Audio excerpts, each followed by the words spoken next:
I'm here in opposition to this measure, and I began to oppose it last year when it appeared on the Senate calendar. When I read the bill represented that fracking was being studied in Hawaii, and fracking was in fact being contemplated for development in Hawaii. I knew that that could not be the case. I called the DLNR, who told me that to their knowledge there was no fracking and they had not given out any permit for exploratory. DBED confirmed that. Our Director of Energy also agreed that that was the case.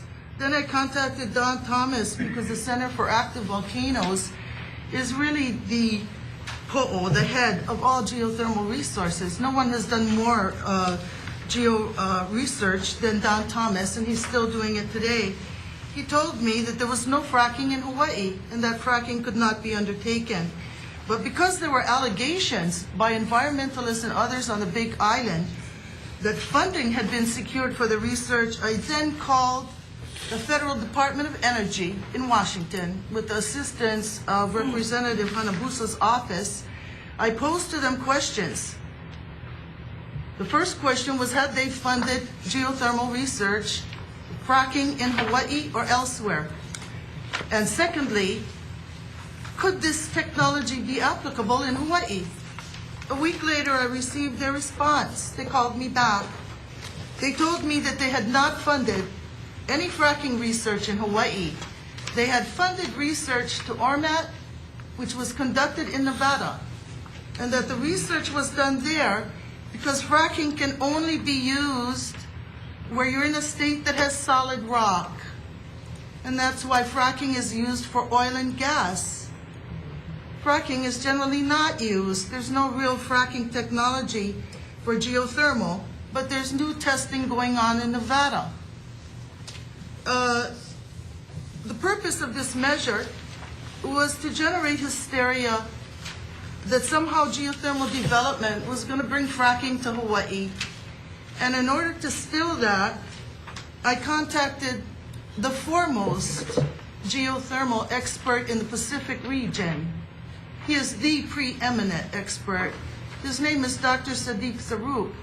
He wrote an article countering the fracking hysteria because there was a measure up before the county. This letter is attached to our testimonies. He goes through in detail listing the 8 reasons why there's no fracking in Hawaii and there's not going to ever be any. Why do we have this bill? This bill is just like the third bill on your calendar, 1766. It's a fabrication to create hysteria against geothermal development. Geothermal is part of the Hawaii Clean Energy Initiative.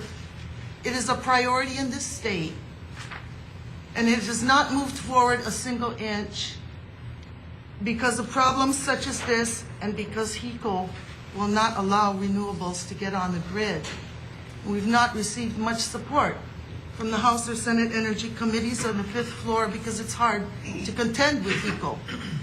But we need to move forward with responsible geothermal development, and we're not going to get there by beating the drum of hysteria over fracking, which is a technology for oil and gas when we don't have oil and gas in Hawaii.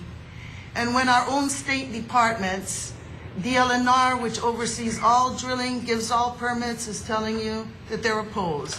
So is DBED, so is the university, so is the Department of Energy, so are the experts, and so is the Big Island Community Coalition that is trying to lower rates.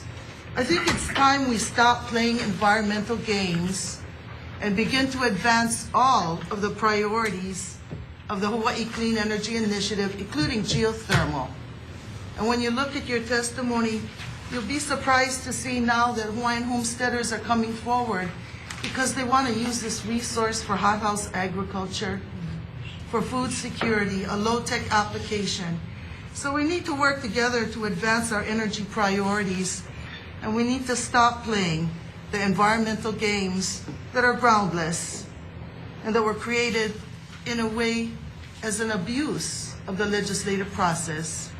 When I saw the false bill in the Senate, I went to the Senate president and I showed her the evidence and I said, is there any rule in the legislature that will allow us to move for censure of an elected official who deliberately puts in a bill that is false.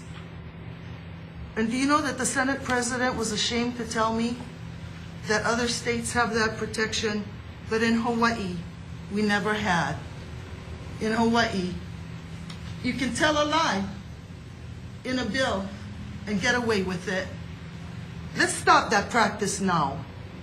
And I'm hoping that you will consider in the future that we could have a concurrent resolution that will say that legislators that are publicly elected must tell the truth when they put forward legislation, because we badly need it. When we look at something like this, each one of our hearings here in the legislature is estimated to cost $200,000. Ms. Trask, if we could ask you to summarize. Right now, we've wasted $1.8 million on hearings last year and this year, a bill that has absolutely no basis. Let's stop the abuse of the process. Let's move forward with geothermal development. Thank you. Thank you very much.